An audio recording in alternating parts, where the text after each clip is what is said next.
राज्याचे दुग्धविकास मंत्री आणि राष्ट्रीय समाज पक्षाचे अध्यक्ष महादेव जानकर यांचा एक धक्कादायक व्हिडिओ आता समोर येतोय।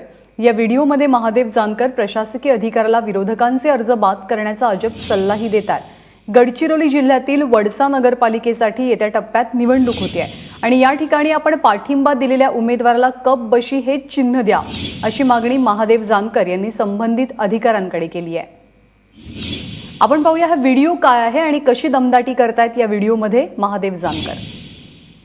वडसा नगरपालिका देसाईगंज आपका नाम वडसा नगरपालिका आहे ना, देसाईगंज नगरपालिका। हा, तिथं मोठवानीने जे अर्ज भरले सर्व आघाडीचं त्यांना चिन्ह कपबशी द्या, सर्वांना त्यांना मदत करा। ॲडव्होकेट गुरु तुमच्याकडे येतील। मी आता वर्षातूनच बोलतोय, महादेव जानकर मंत्री पशुसंवर्धन, दुग्ध विकास आणि मत्स्य विकास मंत्री। हा, तर लक्षात ठेवा की कपबशी चिन्ह द्यावं त्यांना। आणि त्यांचं दोन अर्ज आहेत मोठवानी साहेबांचे, एक इंडिपेंडेंट आहे आणि काँग्रेस आहे। तर ते काँग्रेसचा बाद करायचा आणि इंडिपेंडेंट ठेवायचा। ॲडव्होकेट गुरु म्हणून तुमच्याकडे येतील। तिथं मला वाटतं दुसऱ्यांनी कपशास्त्र मागितलं नाही। कपशास्त्र कसं माझ्या पक्षाला आहे RSPकडे, आम्हाला ते काय 15 मिनिटं तुम्ही लेट दिलं आमचा आयडी फॉर्म घ्यायला, मग तुम्ही रिजेक्ट केलं होतं।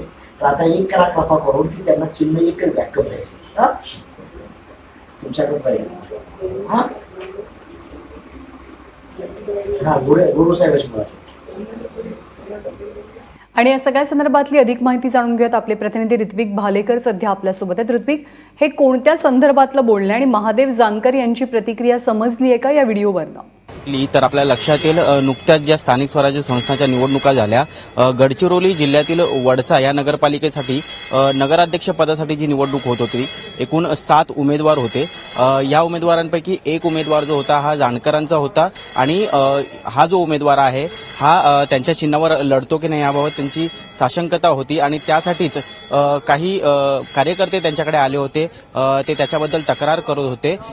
हे सगळं ऐकल्यानंतर जानकरांनी तिथल्या संबंधित निवडणूक अधिकाऱ्याला फोन लावून आपण मंत्री असल्याचं सांगितलं आणि त्याच्यानंतर ज्या पद्धतीने त्या अधिकाऱ्याशी बोलतात हे आपण सगळ्यांनी ऐकलेलंच आहे।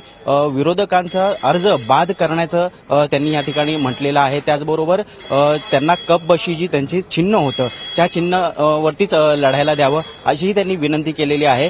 मात्र हे असं मंत्री असताना अशा पद्धतीचा आचारसंहितेचा भंग मंत्री करू शकतात का, हा मोठा प्रश्नचिन्ह आहे। निवडणूक आयोगाने सुद्धा या गोष्टीची आता दखल घेतलेली आहे। हा व्हिडिओ गडचिरोलीपासून व्हायरल होऊन आता मुंबईपर्यंत आणि अख्ख्या महाराष्ट्रात आता पोहोचलेला आहे। जानकर कशा पद्धतीने बोलतायत, ते कितपत योग्य आहे याची चाचपणी आता निवडणूक आयोग करत आहे। जानकरांना आम्ही विचारलं असता जानकर म्हणतायत की मी फक्त विनंती केलेली आहे, मी आचारसंहितेचा भंग केलेला नाही, पूर्णपणे आरोप फेटाळत आहेत। ज्ञानदा।